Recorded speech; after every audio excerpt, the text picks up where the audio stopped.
رمضان کا آخری عشرہ جو ہے وہ آ پہنچا ہے، اور اس کا مطلب یہ ہے کہ انہی 10 راتوں میں ہمیں لیلۃ القدر کی رات جو ہے وہ انشاءاللہ الرحمن نصیب ہو جائے گی۔ اس کے لیے میں نے اور آپ نے کیا کرنا ہے، آئیے میں آپ کو 10 پوائنٹس کے اندر یہ بات سمجھا دیتا ہوں کہ ہمیں اس عشرے میں کیا کرنا چاہیے۔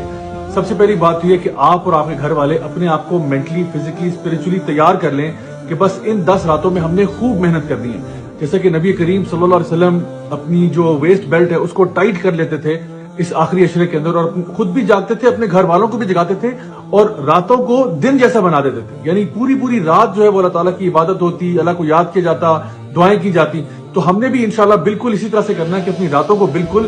جگا دینا ہے۔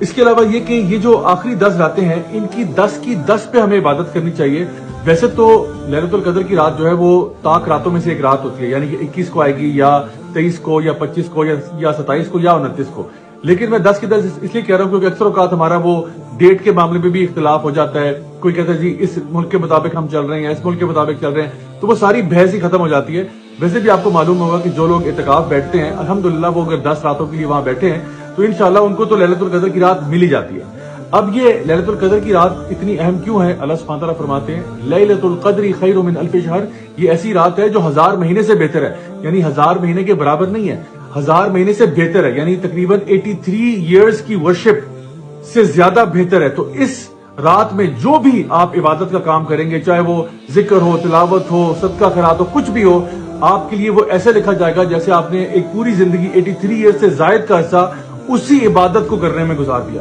سو آخر کیوں ہم پھر اس ٹائم کو ضائع کریں گے؟ ہمیں چاہیے کہ اس کا میکسیمم فائدہ اٹھایا جائے۔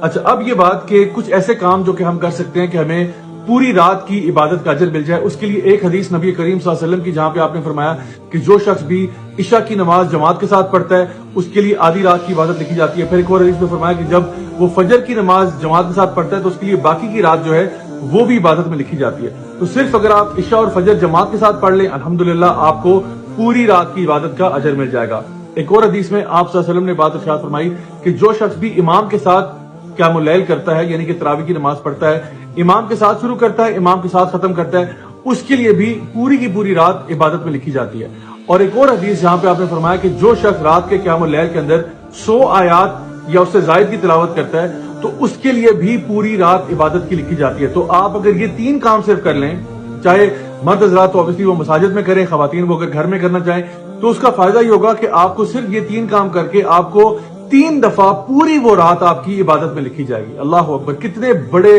یعنی ہمارے لیے اجر کا موقع ہے اگر ہم اس کو اڈاپٹ کرنا چاہیں تو۔ پھر ایک اور چیز یہ کہ جتنا آپ صدقہ کر سکتے ہیں آپ وہ کریں، کوشش کریں کہ جس طرح تھوڑا بھی اگر روز کا آپ نکالنا چاہیں آپ نکال سکتے ہیں، تو کسی دن کا بھی اگر انشاءاللہ الرحمن اس میں لیلۃ القدر کی رات ہوئی تو وہ آپ کے لیے بہت بڑے اجر کا باعث ہوگی۔ ویسے بھی نبی کریم صلی اللہ علیہ وسلم جو ہیں وہ ایک تیز ہوا کے جھونکے کی طرح ان آخری عشرے کے اندر اللہ کی راہ میں خوب صدقہ خیرات کرتے۔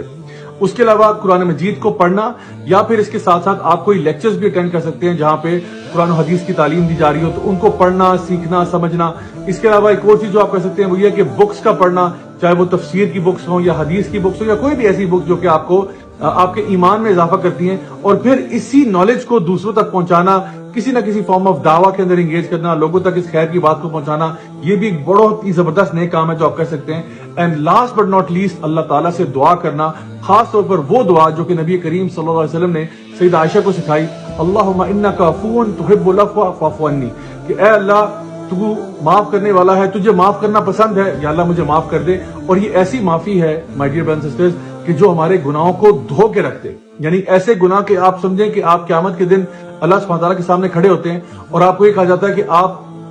جنت میں داخل ہو جائیں، یعنی آپ کے گناہوں کو بس مٹا دیا جاتا ہے۔ کہ ہم سب یہی نہیں چاہتے کہ اللہ تعالیٰ ہمارے گناہوں کا تذکرہ بھی نہ کرے، بس ہمیں بغیر حساب کے جنت میں بھیج دے۔ تو انشاءاللہ یہ دعا جو ہے یہ کثرت سے مانگیں، اللہم انک عفو تحب العفو فاعف عنی۔ انشاءاللہ میں دعا کرتا ہوں کہ اللہ تعالیٰ ہم سب سے ہماری تمام عبادات قبول فرمائے اور ہم سب سے راضی ہو جائے، ہمیں دنیا میں بھی خیر عطا فرمائے اور آخرت میں جنت الفردوس میں ملنا نصیب فرمائے۔ والسلام علیکم ورحمۃ اللہ وبرکاتہ۔